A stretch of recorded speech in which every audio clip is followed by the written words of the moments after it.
China से भागा हुआ गरीब लड़का जिसका नाम लीलू था, उसने कोलंबिया यूनिवर्सिटी में एडमिशन ले ली थी। एक दिन लीलू को उसके दोस्त ने बोला कि वॉरेन बफेट कोलंबिया यूनिवर्सिटी में लेक्चर देने के लिए आ रहे हैं, जिस पर लीलू ने बफेट को खाने वाले बफेट से इमेजिन कर लिया और उन्हें लगा कि वहां पर खाना मिलेगा। जब वो वहां पहुंचे तो वॉरेन बफेट इन्वेस्टिंग पर लेक्चर दे रहे थे। अब क्योंकि उस वक्त लीलू के पास कोई पैसे नहीं थे और वो पैसे बनाने का हर मेथड सीखना चाहते थे, इसलिए उन्होंने वो लेक्चर अटेंड कर लिया, जिससे उनकी सोच पूरे तरीके से बदल गई। अगले 5 साल तक लीलू ने वॉरेन बफेट के तरीके से इन्वेस्टिंग की। जब उन्होंने 4 साल के बाद अपना कॉलेज कंप्लीट किया तो उनके पास $1 मिलियन यानी 7 करोड़ रुपए के आसपास थे। उन्होंने आज तक कोई जॉब नहीं की है और अब वो खुद एक फंड मैनेज करते हैं जिसका नाम है हिमालय कैपिटल मैनेजमेंट। लीलू इन्वेस्टमेंट में इतने अच्छे हो गए कि वॉरेन बफेट के पार्टनर चार्ली मंगर ने लीलू को चाइना का वॉरेन बफेट का कह दिया। The answer is Lulu is not the normal. He's the Chinese Warren Buffett. He's very talented.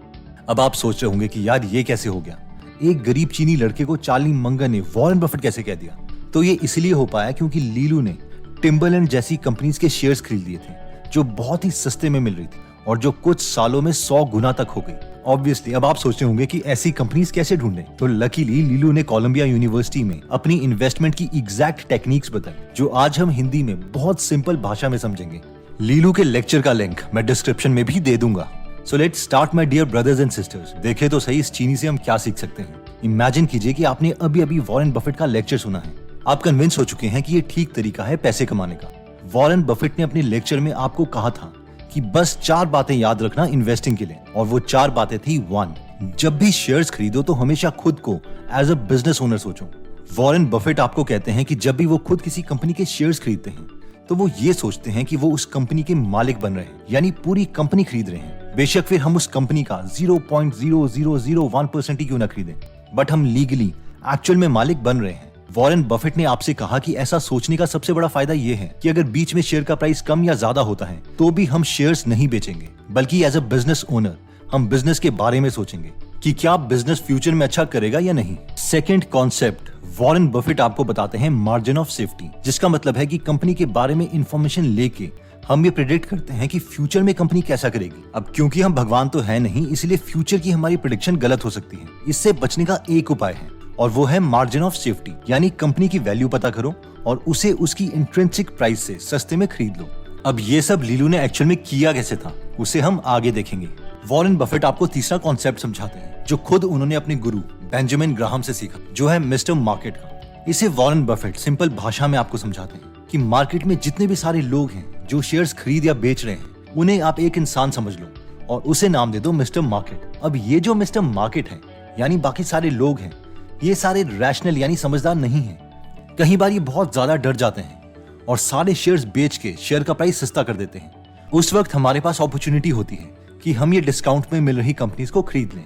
जैसे कि मार्च 2020 में मिस्टर मार्केट यानी हमारे केस में निफ्टी कोविड के कारण एकदम डाउन हो गया था, जबकि कंपनीज ने अभी तक अपनी अर्निंग्स बताई भी नहीं थी।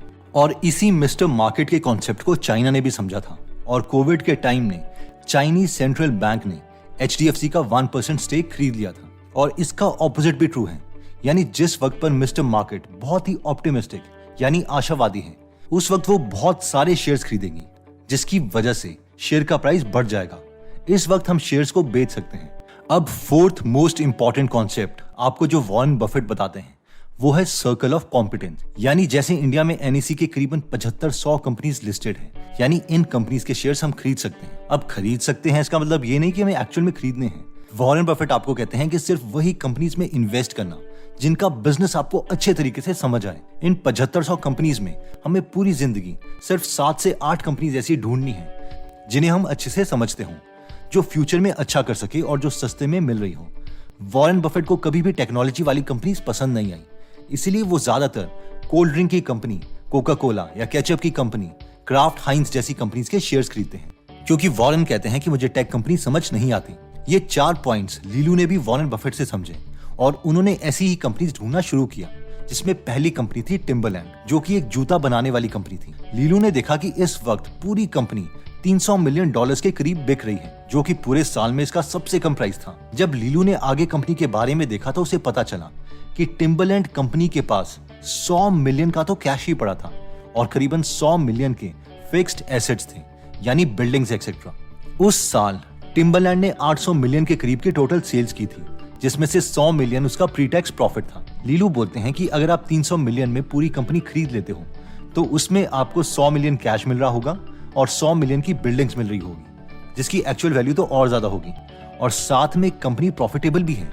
ये तो वही बात होगी कि लेट्स से अगर आप 300 रुपए का पर्स खरीद रहे हो तो उसमें 200 रुपए तो कैश ही पड़े हैं, यानी पर्स की एक्चुअल कीमत तो सिर्फ 100 रुपए हुई। तो अब लीलू के मन में ये सवाल आया कि कहीं कस्टमर्स को ब्रांड से नफरत तो नहीं होगी, जिसकी वजह से इसका शेयर प्राइस बहुत कम हो गया है। और इसके लिए लीलू टिम्बरलैंड के स्टोर्स में गए और हर स्टोर में उन्हें पता चला कि टिम्बरलैंड के जूते तो बहुत जल्दी बिक रहे हैं, लेकिन टिम्बरलैंड इतने जूते बना ही नहीं पा रहा जितने कस्टमर्स को चाहिए। तो इसका मतलब ये तो था कि टिम्बरलैंड ब्रांड कस्टमर्स को पसंद था। उस वक्त एशिया में फाइनेंशियल क्राइसिस चल रहे थे, तो कहीं ये रीजन तो नहीं था जिसकी वजह से शेयर का प्राइस कम हो रहा हो। लेकिन थोड़ी और सर्च करने पर लीलू को यह पता चला कि नहीं, ऐसा नहीं है। टिम्बरलैंड एशिया में सिर्फ 10% का रेवेन्यू जनरेट करता है, और अगर पूरे एशिया में कोई टिम्बरलैंड के जूते ना भी लें तो भी टिम्बरलैंड को ज्यादा फर्क नहीं पड़ना चाहिए।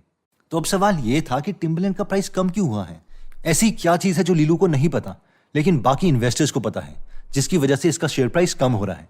लीलू को पता चला कि शेयर होल्डर्स ने टिम्बरलैंड के ऊपर बहुत सारे केसेस किए हुए थे, और इन्हीं केसेस की वजह से बाकी लोग अपने शेयर्स बेच रहे थे और शेयर का प्राइस कम हो रहा था।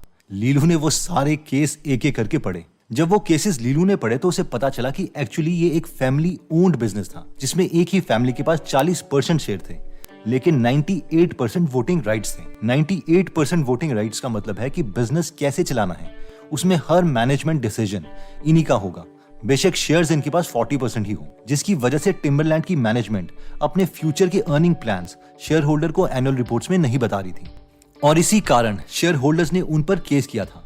लीलू को पता चल गया था कि कंपनी के फंडामेंटल्स ठीक हैं। लीलू बस अब ये जानना चाहते थे कि ये जो मैनेजमेंट है, यानी फैमिली जो टिम्बरलैंड को चला रही है, ये ऑनेस्ट है या नहीं, कोई फ्रॉड तो नहीं।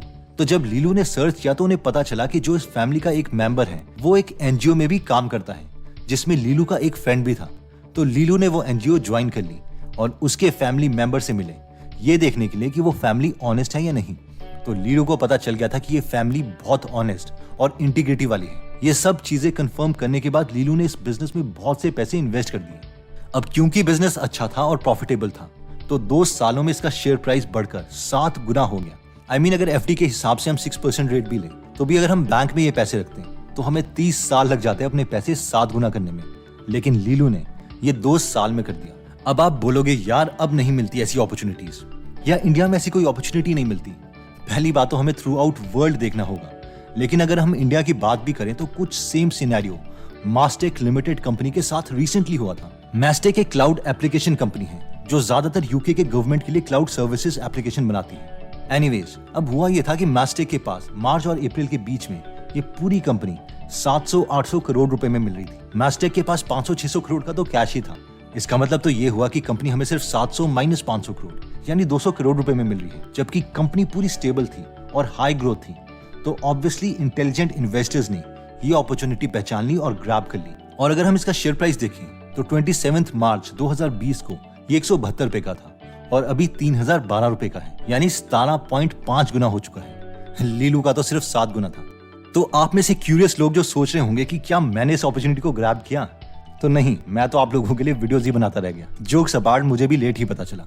तो दोस्तों, इस वीडियो में हमने पहले वॉरेन बफेट के 4 इन्वेस्टिंग प्रिंसिपल्स देखे। इनमें सबसे पहला प्रिंसिपल था think yourself as a business owner, यानी जब भी कोई कंपनी में इंटरेस्टेड होते हो तो ये सोचो कि आप पूरी कंपनी खरीदने वाले हो, बेशक बाद में वो कंपनी के कुछ शेयर्स ही खरीदो।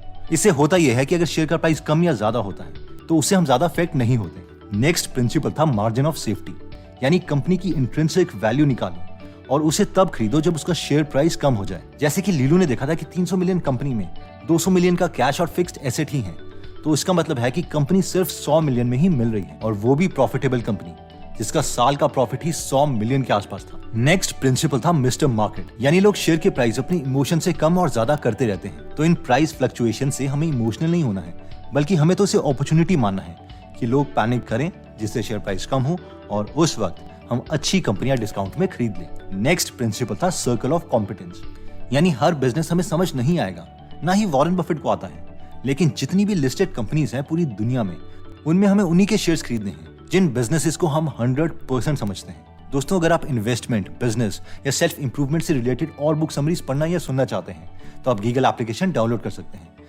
जहां पर 1000 से ज्यादा बुक समरीज हिंदी में अवेलेबल हैं, जिन्हें आप पढ़ भी सकते हैं और सुन भी सकते हैं। इसमें 150 से ज्यादा बुक समरीज फ्री में अवेलेबल हैं। तो प्रीमियम मेंबरशिप आप तभी लें अगर फ्री की क्वालिटी अच्छी लगती है। ये एप्लीकेशन दोनों iOS और एंड्रॉइड में अवेलेबल है। अगर आप इस एप्लीकेशन में इंटरेस्टेड हैं तो उसका लिंक मैं डिस्क्रिप्शन और फर्स्ट कमेंट में दे दूंगा। अगर आपको लगता है कि वीडियो आपके किसी फ्रेंड या फैमिली मेंबर के काम आ सकती है तो ये वीडियो आप उनके साथ जरूर शेयर करें। एनीवेज दोस्तों, अगर आप ऐसी नॉलेजेबल वीडियोस मिस नहीं करना चाहते तो सब्सक्राइब करने के बाद बेल का बटन दबाना मत भूलिएगा। आप कमेंट करके ये भी बता सकते हैं कि आप नेक्स्ट वीडियो किस टॉपिक पर चाहते हैं। जल्दी हम आपसे दोबारा मिलेंगे। जय हिंद।